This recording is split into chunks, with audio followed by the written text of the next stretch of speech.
Yeah, I really wanted to travel. We're going to give people just another minute or two to join in and we'll hop right on. But welcome and thanks for joining us yet again for another session on the essentials. A few people joining in here, so we'll go ahead and kick off. So thanks everyone again for joining us here for Election Essentials. This week we're going to talk about voter contact. So as we do every week, we're going to start off with some headlines of the week to make sure we are giving some insights about trends that you might be reading about, seeing about, and then we're going to get right into it, voter contact. This week, we're going to dive a little deeper into best practices and then also what you should expect if you are doing the tactic well. And then we're going to do Q&A as we always do. So the first thing we're going to start off with is what's interesting. What's interesting this week is that the Trump campaign has hired 1,500 organizing staffers. Now, this number in the previous years is kind of dwarfed. So this number is usually much higher, but because of COVID and everything else, this still, I think, quite an impressive number. This shows that there's still a very high value add that campaigns on the national level value field organizers. These are the people who orchestrate things like voter registration, volunteer events, and voter mobilization. The Trump campaign has been famous from 2016 to present, investing a lot of money into technology like digital ads, text messaging, and things of that nature. But again, all that, I think, all this points to that even though you spend a lot of money on digital outreach, that there's nothing beats human-to-human contact. And so, you know, I don't know how you really do it in the COVID, but it's insightful to see that there's this many people going to be hired on for this election cycle, especially with only about 90 some days left in the cycle. Well, I just think people shouldn't neglect it, even if you can't connect face to face. There's still a lot that can be done by a field organizer, and some states are different. And I've talked to some people who are doing on the ground field work already, and of course, they're taking precautions. I'm curious to hear how that goes over. One person told me that they actually think people have been more receptive because they haven't seen people. They just, as long as they follow the right, distance and that. So I think you can't neglect field work. That's the basic structure of any important campaign. Yeah, I think that's fascinating because I do think there's some kind of, like, we talked about this offline, that there's some kind of cabin fever, and seeing another human who will respect, come to your door, wear a mask, keep their distance, but engage in a conversation. I think we all love our family and love our family time, being in the same four walls with them for the last several months, but seeing a new face could always be exciting. And I think, we'll talk about this a little bit more, but what makes good canvassing is like being engaged in conversation. And I think this is more time than ever you'll have someone's full attention. Sure. Yeah. So Jonathan, what's your interesting of the week? All right. So I guess we both have Trump in our what's interesting. There was an article in Politico today about Trump, like, is Trump, talks up his record, and of course the media loves to tell about how he's overblowing things or whatever. So he was talking about his endorsement record, and Politico said, well, in the races that really matter, here's where Trump has been. And I have two thoughts on that. One is, there's people from different spectrums that follow this, and we're in general trying to help advocates. So there are probably some people that don't like Trump, and somewhere in the middle. So this is just a general comment that you can take. But I would say he might have lost some of those races, but even in a few of them that he lost, I think the more Trumpian candidate still won. Trump, for whatever reason, backed maybe a more moderate person, and not in every case, but in a few of those cases. So I would just say he may not have had a perfect record, but he still has, at this point, changed what Republican primary voters look for and who they want in a candidate. So yeah, I think his mark is being shown even if he hasn't formally endorsed a candidate. For you all, for what you do, this is the takeaway I would have, is about endorsements in general, and that endorsements are great, but and if anyone's endorsement is going to have an impact, it's going to be the president of the United States. But even in that case, endorsements are usually highly overrated about their impact. My joke is when I see a famous celebrity endorse in a U.S. Senate race or something, I'm like, okay, now I know who's going to lose because the celebrities are getting behind them. And that's just a joke. It's not always true. But the point is just people don't, they appreciate maybe the feedback. They don't hold celebrities and even fellow politicians in the esteem that they think that those people think they do when deciding who to vote for. So endorsements are fine. You should try to get them. They are important, but it's not the make or break for an election. So that's my take. Yeah, it's interesting, both the Trump thing and the impact. So I agree with you. I think endorsements are way overhyped. Here's my asterisk. I don't think people have learned how to leverage them correctly. And so the example that I give is Hillary Clinton held this rally with 5,000, 10,000 people, who knows, a lot of people in Ohio, in Cleveland, Ohio. And in order to get a ticket to go to that, you have to be on the Hillary Clinton email list, whether it's a donor list, volunteer list, whatever it is. So that's how you get access to tickets. So then what she does is a surprise guest comes out, and it's LeBron James. And I think that is the dumbest thing you can do. You already have the 5,000 or 10,000 people who are there. They're diehards. They're ravenous. They're foaming at the mouth. They can't wait for Hillary to get elected. I always think it needs to be inverse. Like have LeBron go shoot hoops at a local Y, fill it up with people who wouldn't typically vote for Hillary Clinton, bring Hillary Clinton out and be like, I am standing here with her. I want you to vote for her. Yeah, I could see that working. I guess maybe I differ slightly in that people who aren't already vote. I don't think most people who aren't going to vote for Hillary will do it, or who 4 years ago would have done it if LeBron had blessed it. But I can see the presentation of the endorsement could maybe be better at how they do it, or do an event with the celebrity where people who support that celebrity are there, and you bring that. And I see where you're going from. I like the event style. I just don't know that people vote in the end because of what a celebrity's saying.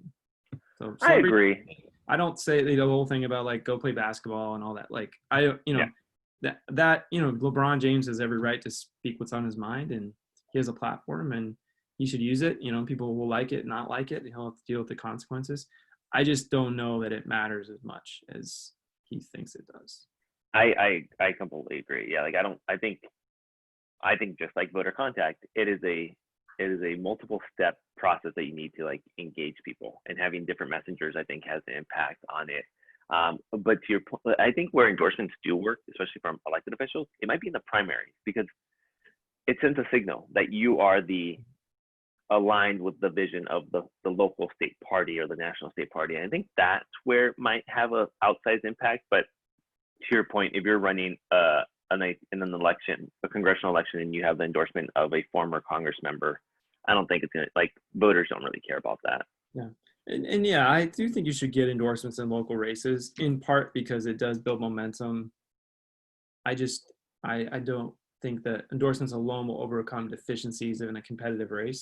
But a lot like fundraising, I think endorsements generally show who the best candidate is, because the people who are endorsed, so it does signal those things. But I think a lot of times this happens probably with weak incumbents, who everyone like rallies around that weak incumbent to try to shore him up.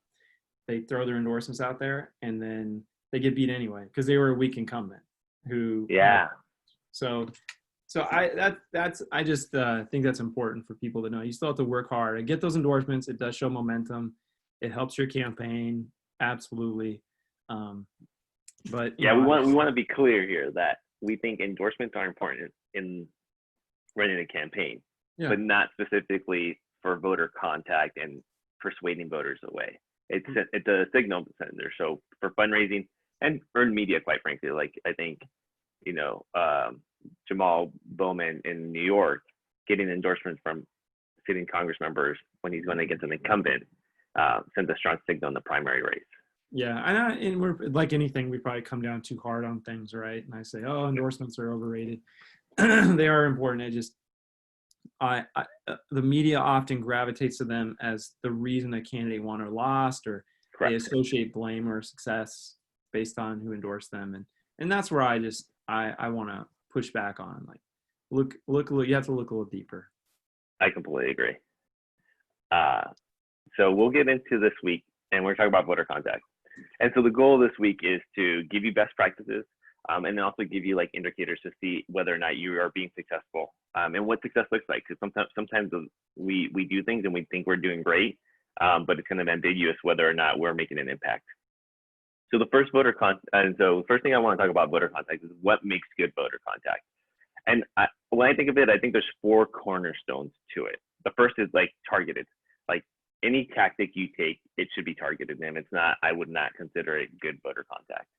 The second is it personalized? And this takes a myriad of ways and specificities of how personalized it is, but it should be somewhat personalized.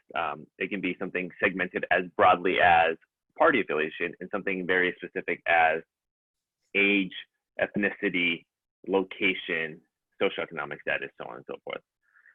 The other thing is a feedback loop. This is something that I don't know if it's relatively new, but I do know it's something we don't take advantage enough of in electoral spaces. Creating a feedback loop for your tactic in order to continue to get it, improve it, and make it better, and so on and so forth. And the campaign message is conveyed. All this boils down, every tactic you ever take is essentially to convey a message, and that message is, usually some kind of narrative that the campaign has decided to portray this person. I think what we often lose sight of is when we run an election, we want to tell everyone our platform of this candidate has a 10-step policy platform on every single issue you could imagine. Well, voters don't really care or have the capacity to know about all that. They want a simple narrative about like they're a leader, they're an expert, they're one of us, whatever it may be. Like there's usually just one simple narrative that's conveyed. So again, these are the 4 cornerstones of what makes something a good voter contact. And what you'll see is, as we talk about each of these methods and tactics, they encompass these 4 in one way or another. And then so the forms we're going to talk about right now is going to be canvassing, phone banking, text banking, digital ads, mail, and then we call it paid media. It's historically paid media, but it's radio and television. And so we'll talk about canvassing first. I'm going to try to not get too in the weeds here because I can talk about this forever. So let's talk about the 4 cornerstones, targeted. When it comes to canvassing, I think this is as close as ensuring that you're talking directly to the voter you want to talk to as possible compared to all the other tactics. Personalized. When you have a good canvasser, when you have a good canvas program, you have trained them to customize the message directly to that voter. And we'll get into that a little bit. Feedback loop. Again, this goes back to training and the way you set up a canvas program, but the script should have questions where you're capturing data to make sure you're refining your script, right? Oftentimes the candidates start with 10 issues, and at the end of the day, you're going to boil down to 2 issues that really resonate with the community, and you do that by having these feedback loops within your script. And then message conveyed. The reason I love canvassing is this is the only platform that you're allowed to do a holistic narrative. A good conversation goes on for somewhere between 4 and 8 minutes. That's a really engaging, highly effective conversation that you're having at the door. And this differs from everywhere else where you'll see that it's a lot singular. It's a single talking point. It's a very simple narrative. Canvassing allows you to build this holistic picture of their vision, their plan, who the person is, and their resume. And so what does good canvassing look like? Well, I talked about this at the beginning, but like a good canvassing program involves feedback loops, which would allow you to have an ever-evolving, constant retraining of your program, of the people who are doing the work. The other way you can tell a good canvassing is that you have a question in it. A lot of people treat canvassing as almost like a push-pull. You go to someone and you force them into giving you a yes, and you think you kind of like mentally trick them. You raise the name ID and you have that vote forever. It doesn't work that way, unfortunately, but that's how a lot of vendors and a lot of organizations look at canvassing. And the truth of the matter is, this is really, when you think of like kind of a deep canvassing, that's kind of like what makes really good electoral canvassing. Conversation where the person feels heard and feel the connection to you and that person. I'm gonna butcher the saying by the great Maya Angelou, but like people don't remember what you did or said, they remember how you made them feel. And that's kind of what canvassing is. They'll remember how you made them feel, and they'll connect that with the candidate or the issue that you're supporting. And the other thing is, when it comes to canvassing, talking points don't work. Like I can tell you, like Jonathan's a proud American and small business owner. He's a fourth generation Nebraskan. Like, all that is just white noise. What people usually retain though is some kind of personal connection. You know, people love I'm voting for Jonathan because he's the softball coach of my son. And when I was really struggling and out of work, he really, you know, took the actual leap to help me with my resume. People will remember stories like that. What they won't remember is his resume. And so again, good canvassing allows you to bring personal stories into the fold. Yeah, I think that's great. And I think what I encourage people that do some of these things, like we'll talk about phones as well, but these volunteers or workers, they don't realize how powerful their own personal story is. You know, they think, oh, I gotta, you know, read this massive script or tell me what to say. I'm like, no, your personal story, you might think it's not as valuable or great as this, you know, media vendor or message pro, but that personal story is really awesome and probably the best argument for a candidate. So yeah, I love that you mentioned that, Christian. Yeah, I completely agree. The number one thing for anyone who's going to be working with volunteers or go on the canvas, the number one reason people do not want to participate in this is because they'll say, I'm not an expert. Or what if they ask me a question that I don't know? And to Jonathan's point, tell them your story, because people want to feel, they want a communal effect. Mm-hmm. They want to know someone like them is out there fighting for them or in the same fight on the same team with them. And I think personal stories. The one thing I want to kind of get your thoughts on, and we'll get into the digital ads. I feel that this has been incredibly effective still on the human-to-human one-on-one page. I find it being less effective on digital ads. And I don't know if it's because every digital ad and every candidate campaign video is always like, here's how healthcare has personally impacted my life, right? And it's always like, and so I wonder if there's some kind of like drop-off effect of it, but yeah, something to think about. So what is canvassing best for? So I would say canvassing is best for three things: persuading people to vote for your candidate and to solidify, yes, I'm gone from undecided to a solid vote. I think another thing is like a voter ID. Canvassing is great to just get a pulse check on where people are at. And especially if you're going to do multiple rounds, you'll find the first round, a large percentage of people are undecided. And that's kind of good. It allows you to weed out at least the no's and shrink your universe, or allows you to expand more people into your universe. So I think it's great for that. And lastly, it's turnout. Canvassing, again, since it's holistic, you're able to have a conversation. You're able to build in the urgency to the voter of like why they have to participate in this specific election. And then for a lot of us who work on not presidential elections, down ballot tickets often forgotten, and you have to make the case to them that they should stay in that polling place a little longer and go all the way down. And you're able to do that with canvassing. Metrics of success. So what you'll see, again, especially if you're working state ledger municipal elections, something that isn't headline catching, as you build out your program, the support rate from lean and strong are going to increase. And so what you'll usually see on the first go around, you'll find that people are all undecided. They usually don't know your candidate's name to a large degree. And you'll start around like the 30s, mid 30s, high 30s of someone who goes undecided, hears about your candidate, and they've said they're a supporter.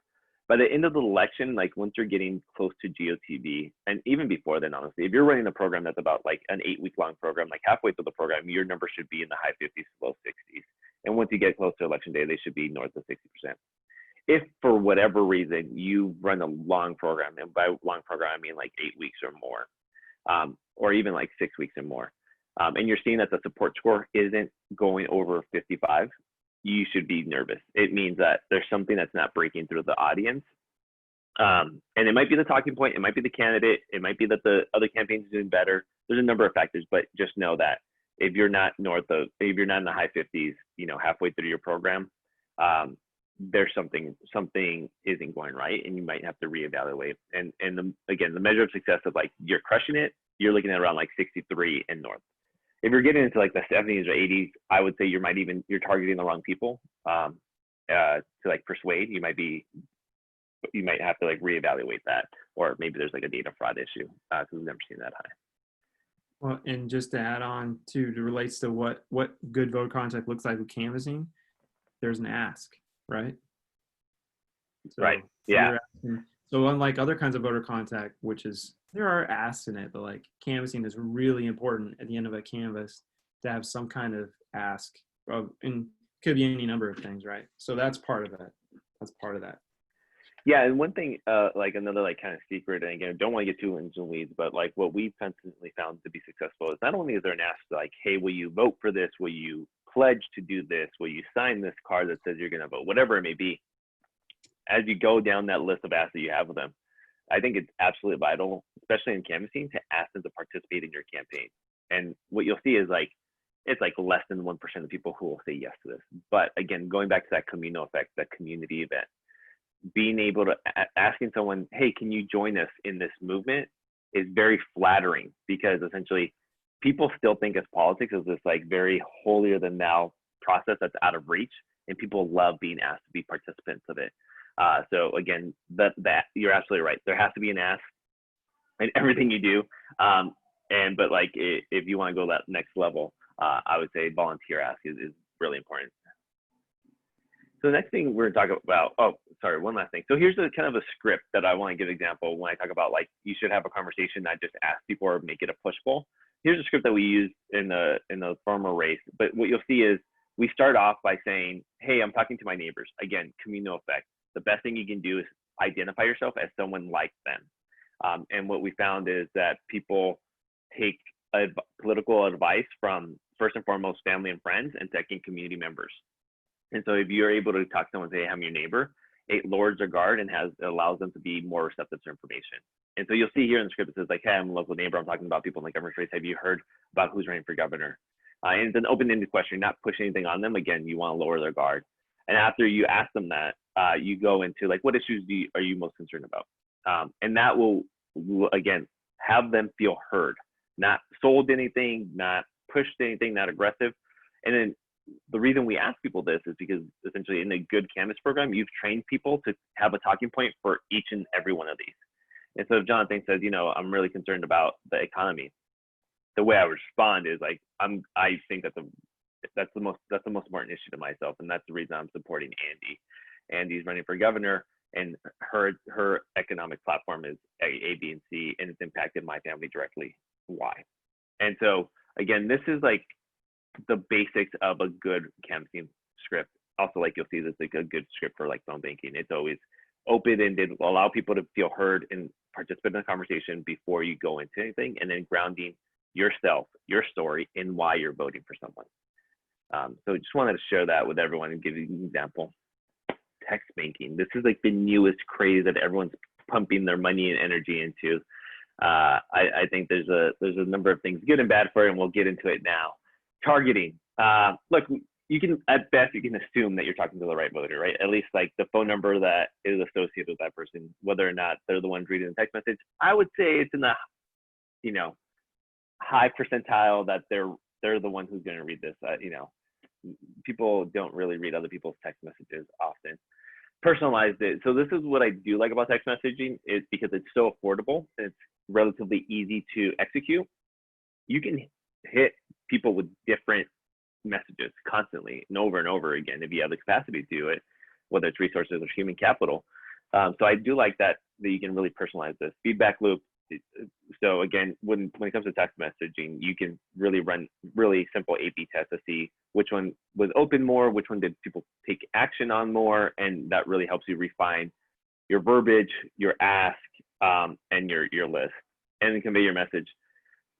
This is like the best thing I would recommend is like, especially when it comes to text message, it has to be super simple. It has to be one talking point alone, and off and running. But you're able to convey a message in a real simple way. And so, what does good text messaging look like? I was fortunate enough to have a number of friends who are running massive text messaging programs right now. And the one thing that they all agreed upon was that you have to begin with the ask. Whatever it is you're asking them to do, whether it's donate, volunteer, commit to vote, it has to be in the first sentence, because people aren't going to read it. For some reason, people's mental capacity for text messages isn't long. So the ask has to come at the beginning, so that they know what they're reading about. The narrative has to be short. And it depends which vendor you use and what system you use, but some of them automatically lump everything into one text, even if the text is over 160 characters. There's others that chop it up. I would recommend always keeping everything in one text, whether it's you have to keep it to 160 characters, or it allows you to do like 300 characters, whatever it may be, but keep it to one because people will not continue to read your message. And the third one is like include an image, whether it's a GIF, a PDF of the mailer, whatever it is. People actually open those much more and engage with them more. And then, text specking is really used for three things. It's building a list. So it's a quick way just to do a pulse check of like where voters are at, get a good sense of like who you can cut out of your universe, who should include for like canvassing and for other things. Volunteer ask, it's the best thing you can do for volunteer and donation. So people respond very well to these. And that's if you have like a clean list, an active list, people will really engage with. And I would add, yeah. to that is say, get out the vote. That's a nice way just to remind people to vote. But again, I sort of agree. Persuasion's hard. We don't have persuasion on there. And I don't know that that's proven yet. Yeah, right. Like I would love if one of our participants, if anyone knows, like there's any analyst institute or memorization test on this. But I would imagine we've tried it. Arjun has tried it for persuasion, and it didn't seem to have any impact. But we didn't run a full-fledged campaign on it, and I also think that it's kind of like an impersonal way to get in touch with people. I would love to dig into the psychology of like the relationship people have with their phones. Like, I think people treat an email different from a text message, from a phone call, but it's also the same device. I don't know. I don't want to get into the weeds of it, but yeah, you're right. It's not for persuasion, at least. Metrics of success. So if you have like a what we call like a warm list. So this is a list that you cleaned out, however, whether you phone bank through it, you paid a vendor to clean out the wrong numbers. It's a list that you've re-engaged over years or whatever it may be. A good response rate is 30 to 50. They take an action. So if you're asking them like, hey, click here to sign up for this day of action, or make sure to donate or volunteer or sign this petition, a good warmed over list is a 30 to 50% action rate. So they'll click that link and then take whatever action you're asking them to do. That's like a really high measure of success. For a cold list, and this is what usually we will deal with, like if we're running, especially if we're running like independent expenditures, or we don't participate in voter outreach all year round. This is like a cold list.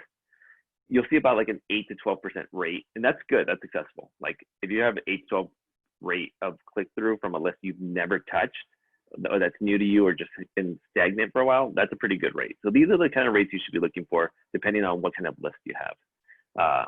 Take action, and this is something, when we talk about donation and volunteer ask, if you're someone like Joe Biden or Donald Trump, you have that list is active. I can't tell you how many text messages I get from presidential and congressional candidates, and so that big of a list, getting 30% contact to like cut you $5, $15, $20, it goes a very, very long way. So it's something to think about. So the next thing we're gonna talk about is phone banking. And so I'm gonna keep this short because honestly, I would say it mirrors canvassing. Like everything that's good about it, everything that's the limitations about it. The only difference I would say it goes is that the message conveyed isn't as holistic. So again, I talked about the benefits of being able to canvas and giving the holistic picture. I think when it comes to phone banking, like the best you can do is a detailed one talking point. Like I don't think you can give a whole narrative because people don't stay on the phone that long. Like I said, a good person-to-person conversation is somewhere between 4 and 8 minutes, and it can go to 15 minutes at times. I think a good phone conversation at most, even if someone's like loves talking on the phone, it can go maybe 10 minutes.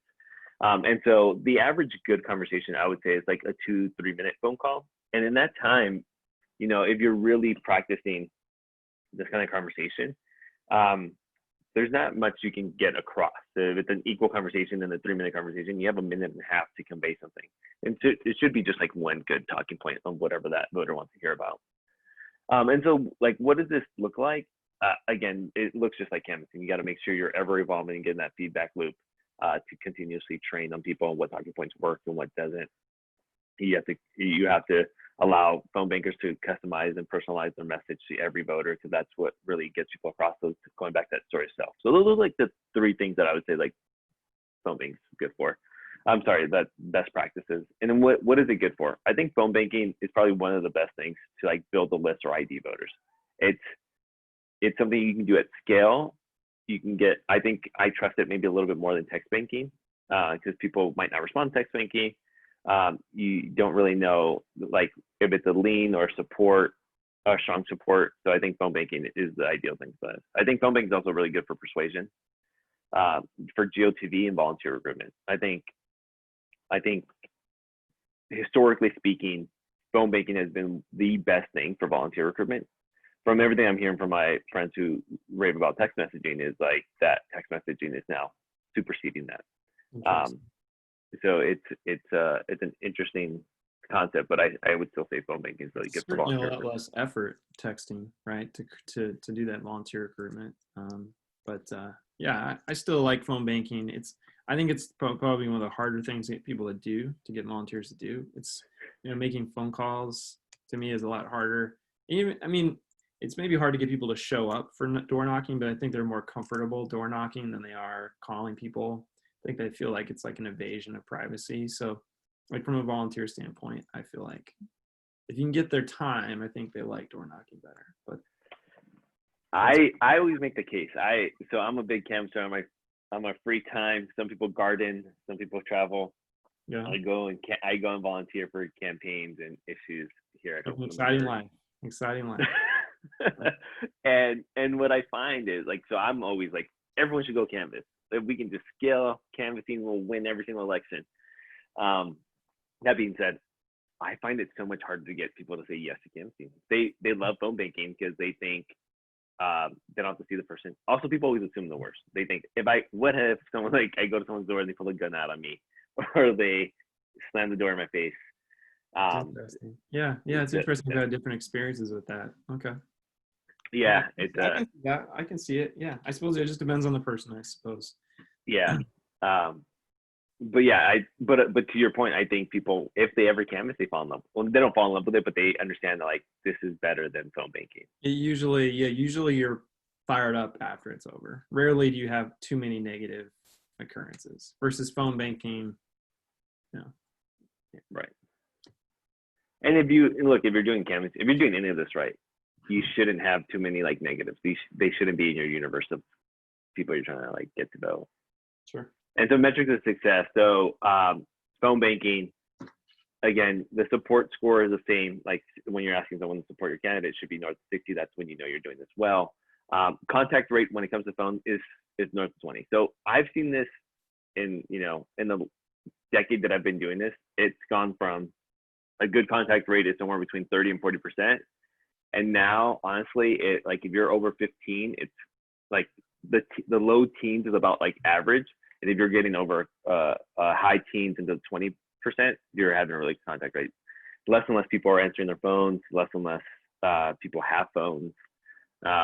So it's a struggle, and I imagine we're gonna keep seeing that number shrink. But for now, if you're getting north of 20% contact rate, you're doing well.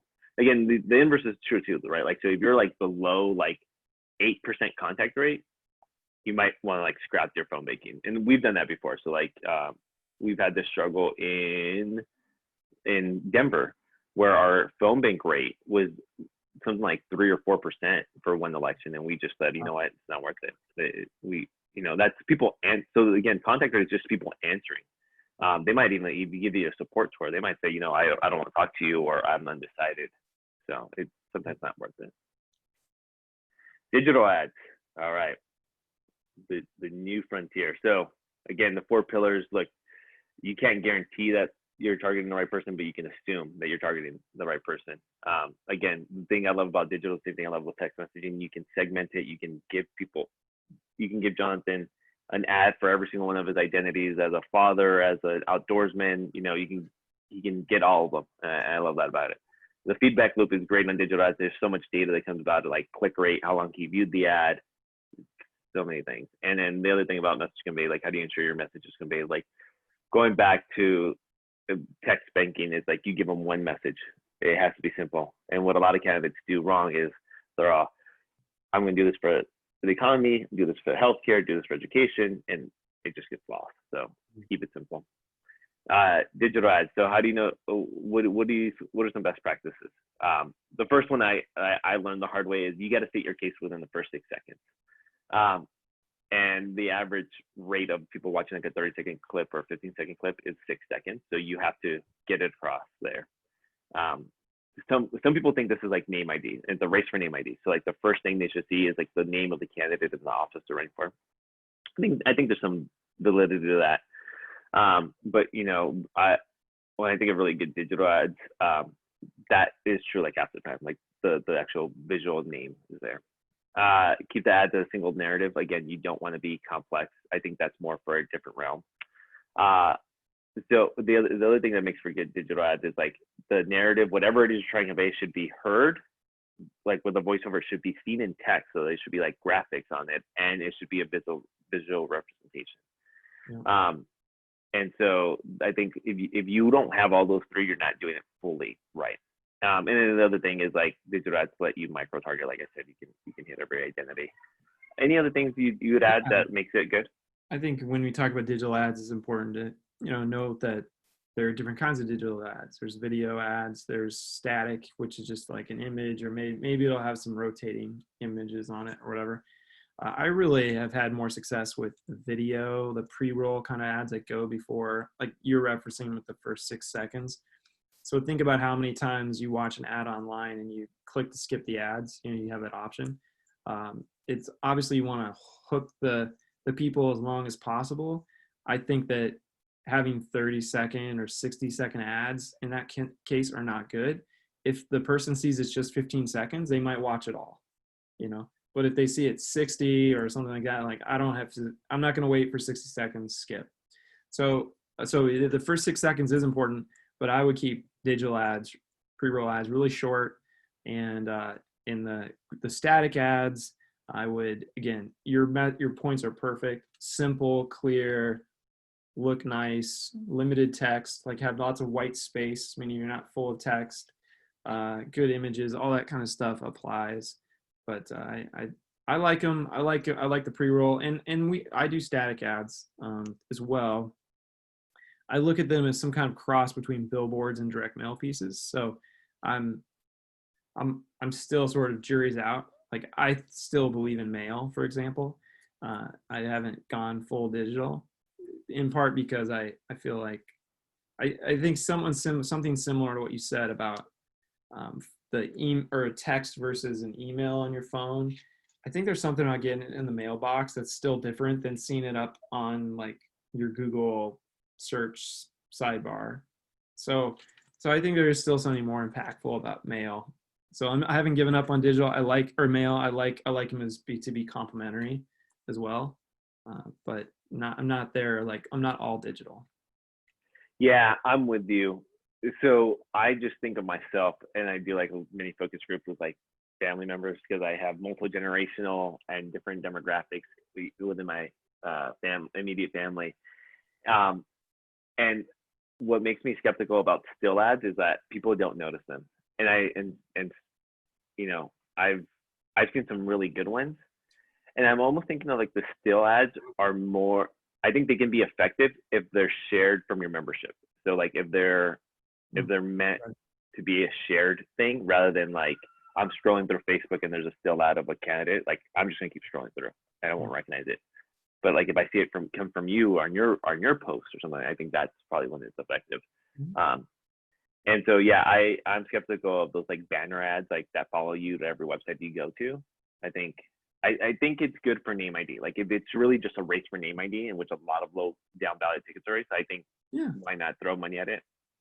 Most firms just included with the video ads. So it's a good compliment to have it reinforce the video, to see the video and see the name somewhere else. Like it has that. Yeah, I completely agree. I think I love that you compared it to like a billboard and a piece of mail. I think that's probably what it is. Digital ads, I think they're great for persuasion. They're great for name ID, as we just finished talking about. The other thing that it's really good is comparative. I think this is like one of the really good unique places because you can micro target and you can't make like a good 6 second ads. It's like you can compare the other candidate as being worse than your candidate. Narrative building. This is something I talked about at the very beginning, but like everything should build to a clear narrative, whether it's like Jonathan is the local businessman, Jonathan is the local leader with experience, whatever it is, it has to be a clear arc of, if the narrative is he's a leader, then all my ads should talk about how he's a leader, in the community, a leader, on the battlefield, whatever it may be. And so it has to have that full arc. And digital ads allow you to have that arc because people subconsciously don't remember the arc, but they'll see enough touch points and kind of connect the dots. The other thing, it's good for list building, especially if like a click-through rate. If you're trying to collect like a GOTV universe or a supporter list or a donor list, it's really good for that. And kind of going back to something you said earlier is like, when we're talking about digital ads, we really do mean the 3, 6, 12, 15, 30-second ads. We're not talking about like the minute-long ones. And so you'll see a lot of digital ads, but you'll see things of like over 90 seconds to 2 minutes. Those are kind of like fundraising ads. They're not really meant to persuade a voter because voters won't get that on their TV or on their, on their social media feed. That's really meant for like people to raise money off of. And you'll see a lot of great inspirational ones. When you think about voter contact, the person who's undecided or agnostic on the issue or candidate, you really have to think about like these ads that are meant to persuade them. And then so the metrics of good digital ads, this varies. I got this from a few friends. I don't know how true this is for down ballot, but for federal races, when you're targeting a specific universe, they said that north of 60% of viewers watch at least half of the video is a really good rate. So the video's 50 seconds long. If 60% of the people watch at least 8 seconds of it, they consider it a success. That's something.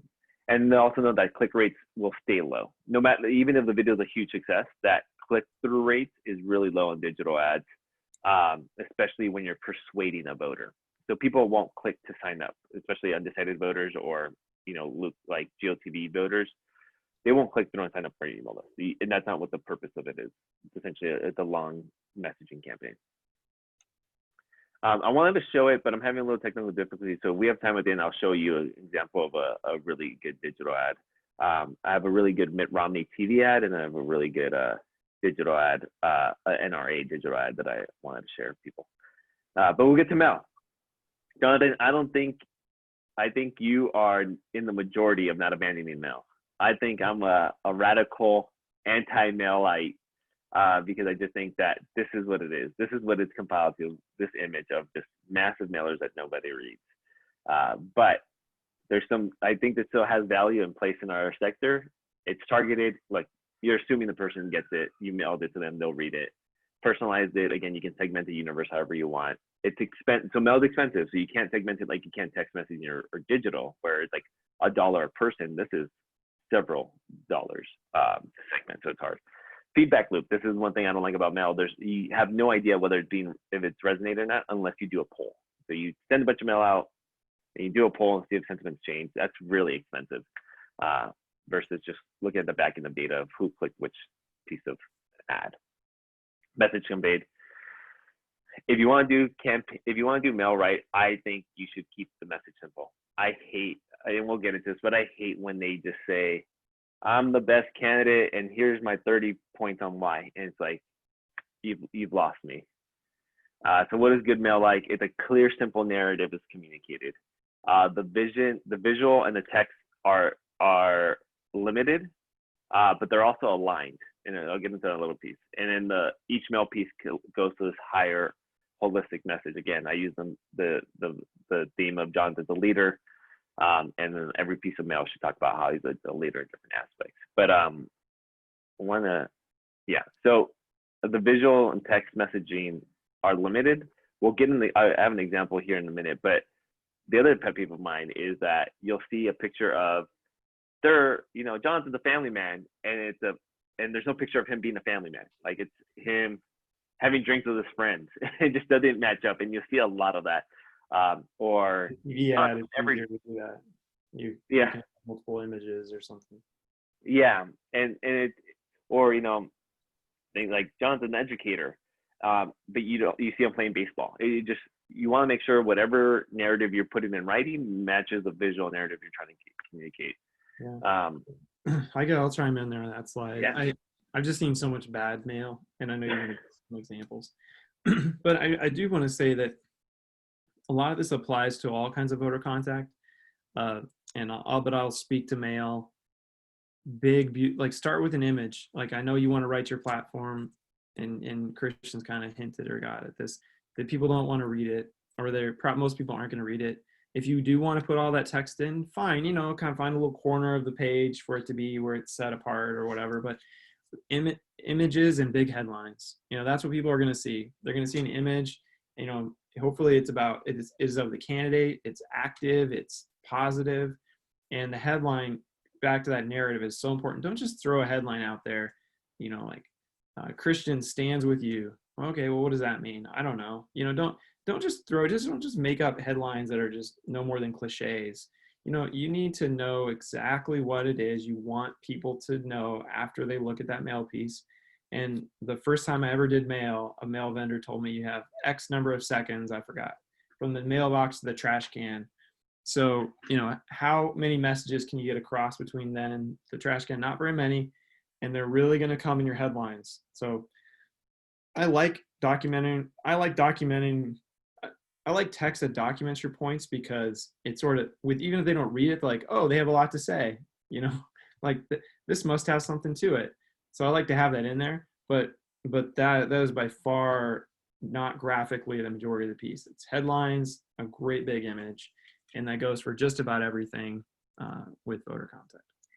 I would love to do a postmortem with you, or anyone, quite frankly, but I think this last Democratic primary is the perfect case study to test all of our theories that we've heard from mail vendors, right? So like Christian stands with you, that example, that instantly reminded me of like Pete Buttigieg.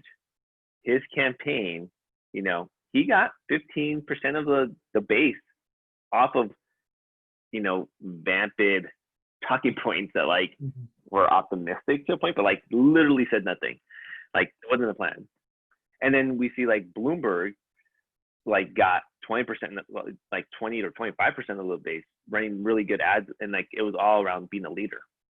And these are two radically different messaging and the tactics.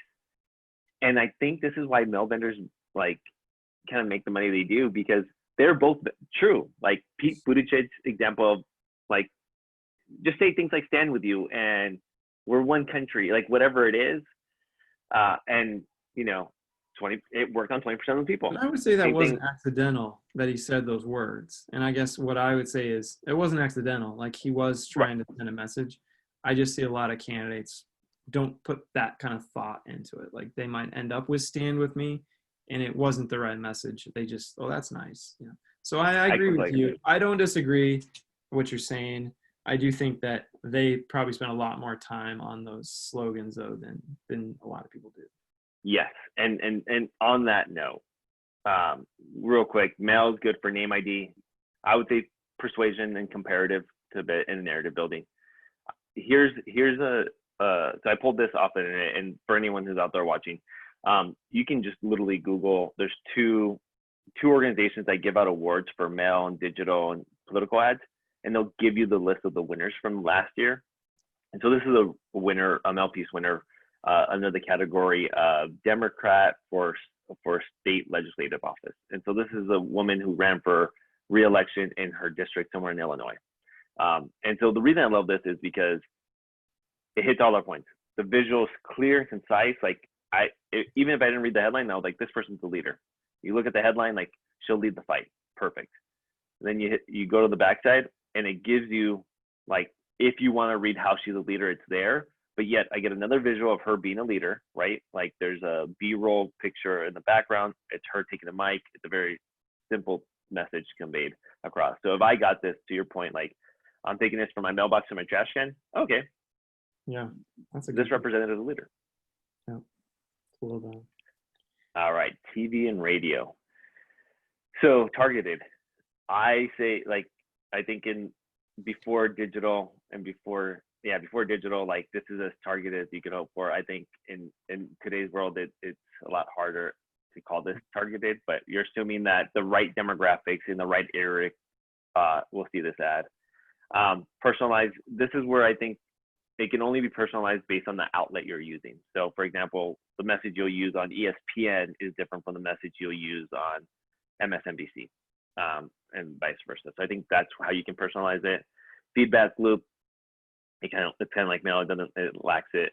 And messages conveyed on TV and radio, I think it's usually one simple message, but it's usually a broader message. So it's usually like the large narrative arc where you'll see digital ads just be like one specific talking point, or like that mail piece is just like, oh, they're a leader, or this is like the one stand.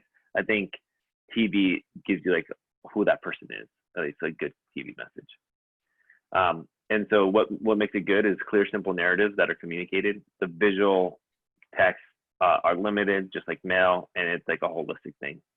Yeah. TV is really good, I think, for name ID and persuasion and narrative building. But go ahead, Jonathan. Yeah, that's right. No, I was just going to add to making good voter contact for this area. I was just going to add to say that speak slowly. You want a nice slow pace. You want it to be inspirational. So think positive. Unless you're doing a contrast ad against a candidate, think positive. People they're going to be drawing as much message from the tone and the music and the speaker as they are from the message itself. So whether it's radio or TV, take that approach. And then again, don't try to overcomplicate the message again. And I think what you got into it, that it's kind of part of that broader message. I do like using radio and television in big campaigns. Still sends a signal about credibility to voters. Yeah, so it has its place if you have the budget for it, certainly. But anyway, those are mistakes I usually see the most. Complicated ad, I can't follow. It's just going too fast. Too many topics. They're losing me. So they don't talk slow enough. It's too overly complicated, and it's not motivational enough. Yeah, it's interesting. It seems like the new trend that I'm seeing with like election campaigns is from a lot of firms is like they almost look like Ford F-150 ads, where it's like giant text and it speaks at a rate that's too fast and it doesn't get the message across other than maybe name ID. And I think they're doing themselves like a disservice there. So one thing I would add, going back to the mail piece, is too much text. So, I want to go back and show this. I would even say some of this is, there's not enough white space. Borderline. They maybe drop a bullet point or something from that. Right, or wordsmith this so it's smaller, right? Like, we'll always stand up for women's reproductive rights. Like, you can just say she stood for women's reproductive rights. But there's so many ways you can get this down. Here's the flip side of that. I think, and here's a hypothesis that I'm running on. I think in a primary, you have a different set of voters who want to know the details. I would love to run an experiment where we send voters a very detailed piece of mail, like a fold-out piece of mail, not a postcard, but a fold-out that tells you maybe the policy platforms, maybe where they stand on certain issues. Because especially in a race where it's an open seat and people can't tell a difference between, the Democrats or the Republicans, like all the Republicans said they stand with Trump. All of them said they're going to take the fight to Nancy Pelosi. How do you really stand yourself out? I think people who vote in primaries are nerds like us, and they want to read, okay, like, where do you stand on my issue?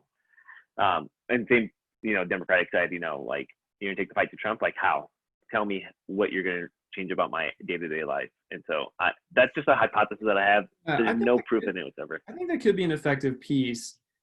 I think, though, even when you do something like that, that's more comprehensive, there's still important standards that need to be met. Like, the cover of it should have a great image and have a great headline or two. Because even if they don't, again, this gets back to my point. So the message is across. They might still throw it away, but they still got the message from the beginning. And then if they want to dig in deeper, they can. But it doesn't like the text is on the front and they don't draw anything from it if they toss it right away. And again, I agree, primary voters are looking for more information. I still think, though, like, a small sliver of them will actually read it. So if anything, right, your piece, like 75% of the people might be, wow, I'm super impressed they have a platform. I don't really have the time to read it, though. Toss. So I think your piece could be effective, but you still need to maintain the core principles of a good mail piece for it. I wholeheartedly agree, right? Like there's two audiences that you're serving in one piece, and that's always complicated and expensive, quite frankly. So, want to be respectful of everyone's time. If you want more examples, always email us. We're happy to be thought partners on this. You can easily Google the, campaign awards. I think one's called the Polies, and the other one's called something else, Campaign and Read Awards or something. But they give you great examples of what you should be looking for. And so want to thank everyone for coming out and participating yet again. And we'll see you in 2 weeks where Jonathan's going to lead us on the next one. What's the next one that you're going to be leading us on, Jonathan? I believe we're talking about COVID and elections, as if I recall, right? And we're looking potentially have a guest to help us through that conversation and just talk about how things might be changing in a post-COVID political world. Yep. Well, again, can't thank everyone enough. Appreciate you taking the time, and we'll see you in a week or two. All right. Thanks. Bye, everyone.